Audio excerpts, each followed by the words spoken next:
Assalamualaikum warahmatullahi wabarakatuh. Kami dari kelompok satu mata kuliah Ketahanan Keluarga Paralel 1 akan mempresentasikan mengenai seminar ketahanan keluarga urban. Kami beranggotakan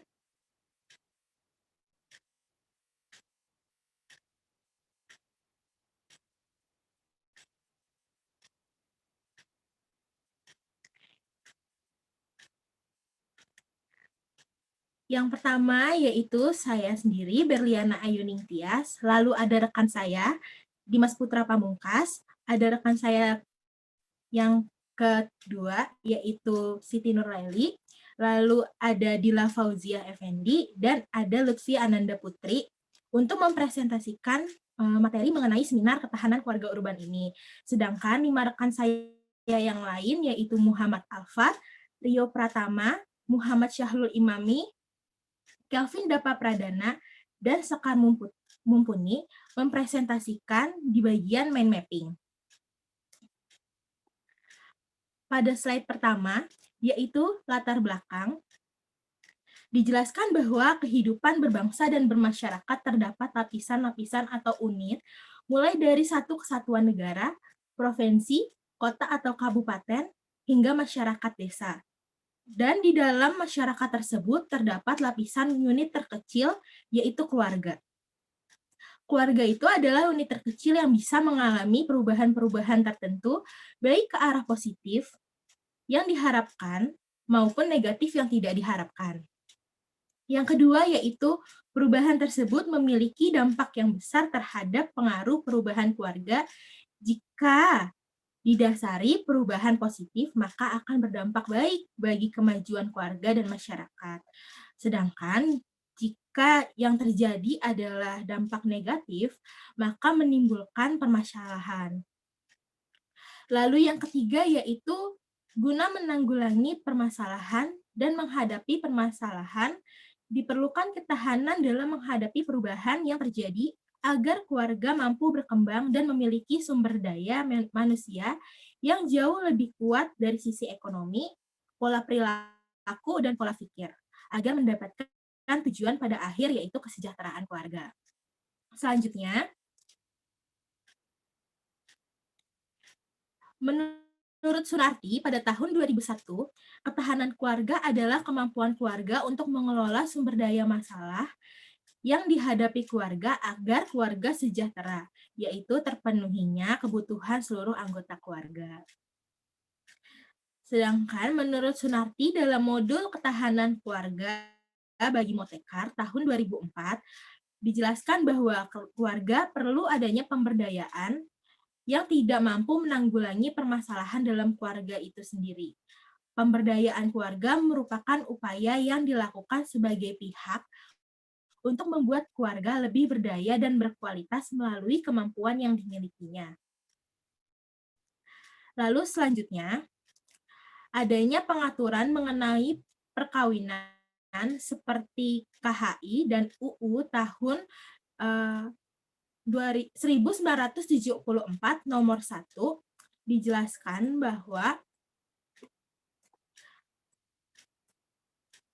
untuk memberikan perlindungan hukum bagi adanya hubungan yang dilakukan oleh seorang laki-laki dan perempuan dalam suatu ikatan resmi yang sering kita sebut dengan ikatan perkawinan, meskipun telah diatur sedemikian rupa, adanya ikatan perkawinan berdampak pada putusnya perceraian juga pada keluarga tersebut. Lalu yang selanjutnya di Jawa Barat, kasus perceraian hingga mencapai 85.029 pasangan. Sedangkan pada tahun 2019 di Jawa Barat, kasus perceraian hingga mencapai angka 82.648 pasangan. Pada Agustus tahun 2020, kasus perceraian memuncaki dengan angka 55.876 pasangan. Angka ini naik karena adanya COVID-19 yang sekarang ini melanda di seluruh dunia. Angka gugatan perceraian di pengadilan agama tepatnya di Bandung ini, jadi meningkat dan, selama resi situs Pengadilan Agama Bandung ini tuh selalu naik karena adanya si pandemi ini. Lalu yang selanjutnya,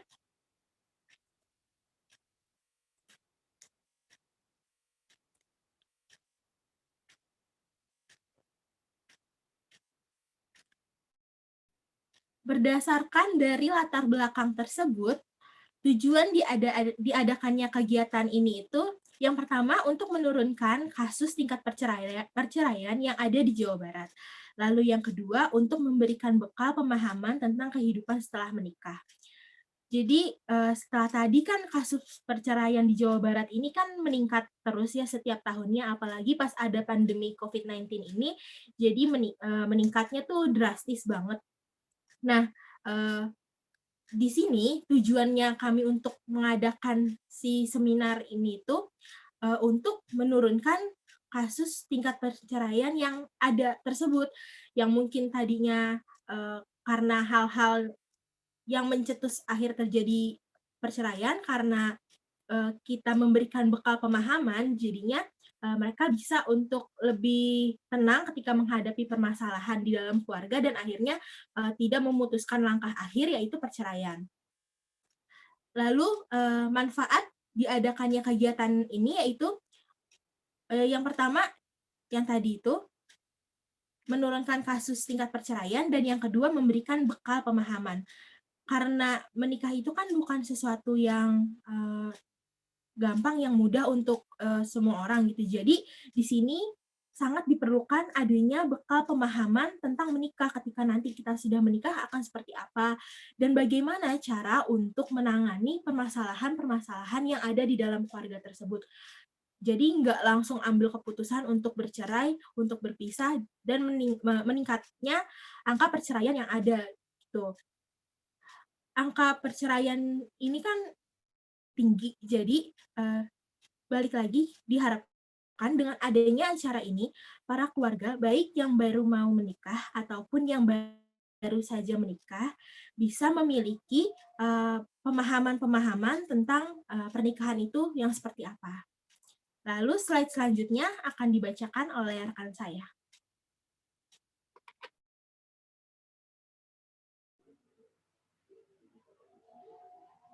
Ya, sekarang saya akan menjelaskan eh, dari pemberdayaan tersebut kita mengambil sebuah studi kasus. Nah, untuk kasus keluarga yang kelompok kita ambil atau pilih itu jadi pada tahun 2020 telah terjadi perceraian di daerah Jakarta Barat dengan suami istri berinisial M dan D. Mereka sudah menikah selama 30 tahun dan dikaruniai 3 orang anak. Selama beberapa tahun sebelumnya di hubungan rumah tangga mereka memang sudah sering kali terjadi konflik secara verbal maupun nonverbal. Sehingga hubungan keduanya mulai renggang dan juga berdampak pada anak cucunya. Kemudian suami tersebut mulai tidak tahan dengan kelakuan sang istrinya yang selalu merasa kurang puas dengan keadaan ekonomi si suaminya. Dan juga penyebab utama perceraian M dan D ini disebabkan karena adanya akibat pandemi yang menurunnya pemasukan keuangan sang suami. Sehingga kedua belah pihak memutuskan untuk bercerai. Nah, itu jadi contoh ringkasan dari studi kasus yang kita ambil. Kemudian selanjutnya,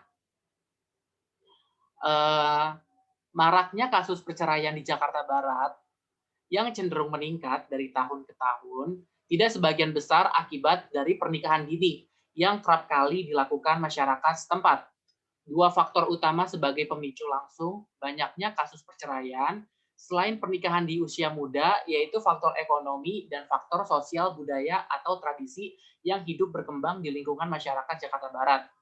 Nah, jadi banyak sekali perceraian yang terjadi itu karena belum adanya persiapan antara kedua belah pihak sehingga menimbulkan konflik yang berujung perceraian gitu. Ditambah kalau misalkan nikah di usia muda itu dirasa memang belum sangat belum sangat matang gitu, sehingga pikiran mereka pun masih terbilang labil gitu. Dan juga faktor ekonomi itu sering jadi faktor utama penyebab perceraian. Nah, untuk total kasusnya itu, jadi ada 2.452 kasus perceraian pasangan suami istri yang masuk ke Pengadilan Agama Jakarta Barat selama Januari hingga Agustus 2020. Sampai saat ini, total ada 2.452 kasus cerai. 2.288 kasus sudah dijumlahkan juga masuknya kasus perceraian pada Juni sampai Agustus 2020. Jadi total keseluruhannya itu bisa dilihat yang saya sebutkan tadi. Jadi kalian tinggal baca aja di tampilan tersebut. Nah, kemudian pasangan suami istri yang mengajukan ke Pengadilan Agama Jakarta Barat meningkat lagi pada Juni mencapai 515 kasus dan turun lagi di bulan Juli menjadi 474 kasus. Serta Agustus menjadi 287 kasus. 87 kasus. Mayoritas perceraian di Jakarta Barat disebabkan karena ketidakmampuan pihak suami untuk mencukupi kebutuhan keluarga, terlebih karena efek pandemi COVID-19. Jadi kita mengambil contoh studi kasus itu di daerah Jakarta Barat ya. Jadi di sini apa yang kita ambil juga sama kita cari total keseluruhan perceraian di Jakarta Barat gitu. Jadi tentang perceraian itu karena ekonomi gitu. Kemudian selanjutnya di sini ada identifikasi kebutuhan keluarga. Nah, jadi kalau misalkan contoh studi kasus yang tadi saya sebutkan, kalau misalkan kita sangkut pautkan dengan materi ketahanan keluarga wilayah urban, jadi kasus keluarga perceraian yang tadi saya sebutkan itu dia masuk ke dalam tahap pertama atau pada materi married couple without children gitu. Nah, jadi apa sih kenapa bisa masuk ke married couple without children? Karena di tahap pertama itu permasalahan-permasalahan keluarga itu banyak sekali muncul. Berawal dari pertikaian, pokoknya perselisihan disebabkan karena ekonomi sampai sampai akhirnya berujung pada perceraian gitu. Dan itu mengapa kita memilih untuk menempatkan kasus tersebut ke dalam tahap married couple. Nah, untuk krisis yang terjadi pada tahap ini, salah satunya yaitu finansial atau keuangan, yaitu permasalahan ekonomi. Atau bisa juga menjadi salah satu faktor penyebab runtuhnya keluarga pada fase ini. Nah, untuk pengadilan Mahkamah Agung disebutkan oleh Direktur Jenderal Badan Peradilan Agama menyebutkan bahwa persoalan ini menjadi alasan gugatan perceraian. Jadi itu saja yang bisa saya jelaskan, kurang lebihnya mohon maaf, dan saya akan dilanjutkan oleh teman saya. Terima kasih.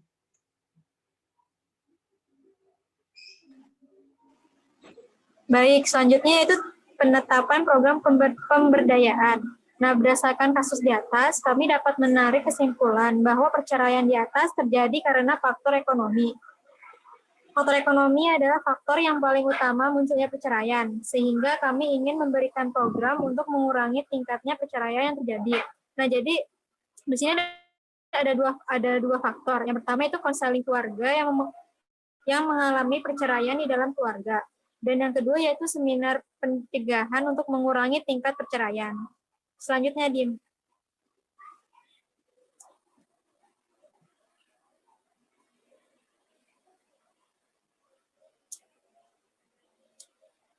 Nah, selanjutnya itu ada perencanaan program. Nah, perencanaan program yang pertama yaitu dengan tema intervensi.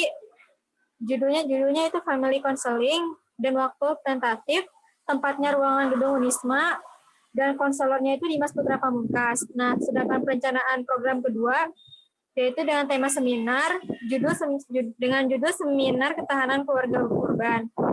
Waktunya tetap sama, tentatif, tepatnya itu Zoom, pembicaranya Siti Nurhaili. Dan untuk slide selanjutnya akan dilanjutkan oleh saya.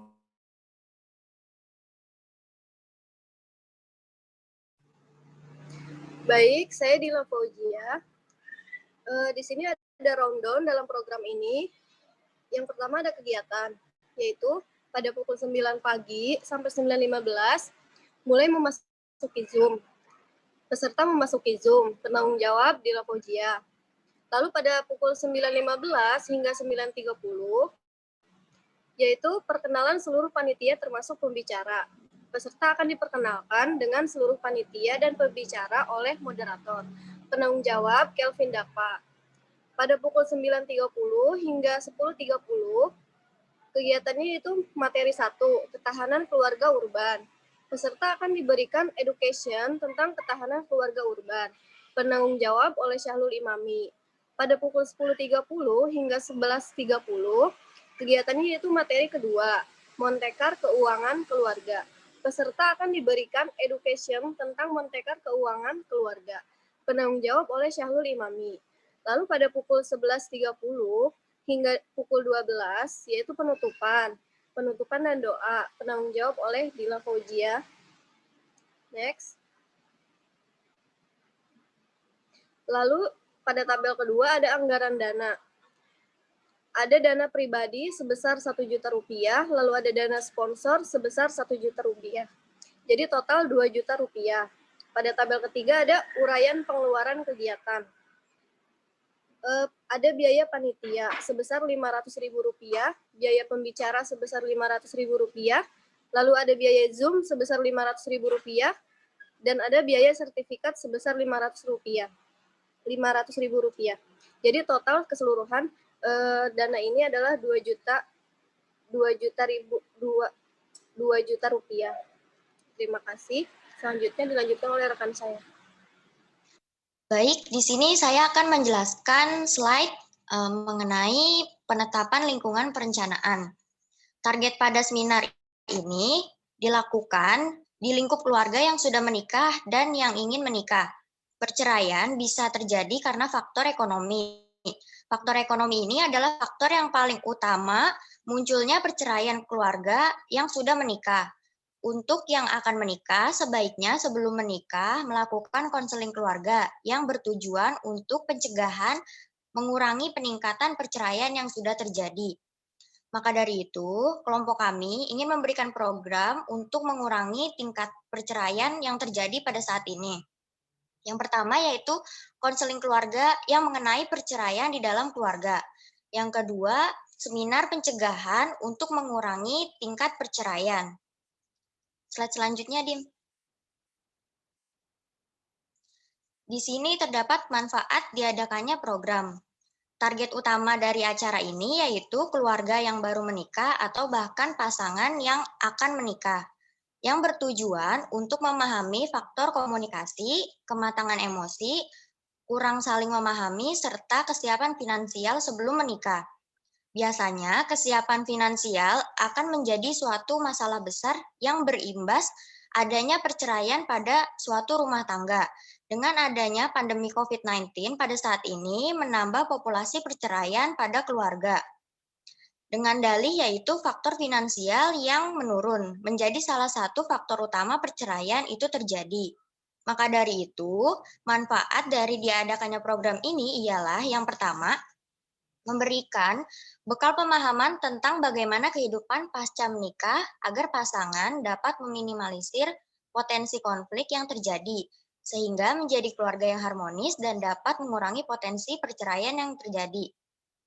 Yang kedua, diharapkan dengan adanya program ini, maka pasangan yang baru menikah atau bahkan pasangan yang baru akan mau menikah akan mendapatkan ilmu yang berguna mengenai pemahaman kehidupan pasca menikah dan menurunnya kasus perceraian yang terjadi pada saat ini. Next, Dim.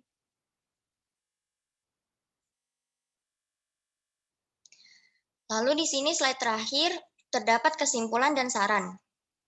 Kesimpulannya, berdasarkan yang diambil, telah terjadi banyak perceraian khususnya di daerah Jakarta Barat. Terdapat dua faktor utama sebagai pemicu langsungnya banyaknya kasus perceraian. Selain menikah di usia muda, yaitu faktor ekonomi dan faktor sosial budaya atau tradisi yang hidup dan berkembang di lingkungan masyarakat, khususnya di daerah Jakarta Barat. Dua faktor ini sangat kental mempengaruhi masyarakat, bahkan bersenyawa dengan kehidupan masyarakat setempat. Karena kekurangannya kesiapan mental dan belum matang jiwa raga pasangan mempelai untuk membina rumah tangga yang rukun, damai, dan harmonis menjadi anarsir utama putusnya tali perkawinan. Lalu, untuk saran, berdasarkan kasus mengenai faktor-faktor penyebab perceraian utama, munculnya suatu perceraian, sehingga sebaiknya sebelum menikah, calon pasangan suami istri harus mempunyai bekal pembelajaran mengenai seputar pernikahan, agar tidak terjadi hal-hal yang tidak diinginkan. Untuk mengurangi peningkatan perceraian yang terjadi, yaitu sebaiknya sebelum menikah melakukan konseling keluarga yang bertujuan untuk pencegahan mengurangi peningkatan terjadinya perceraian.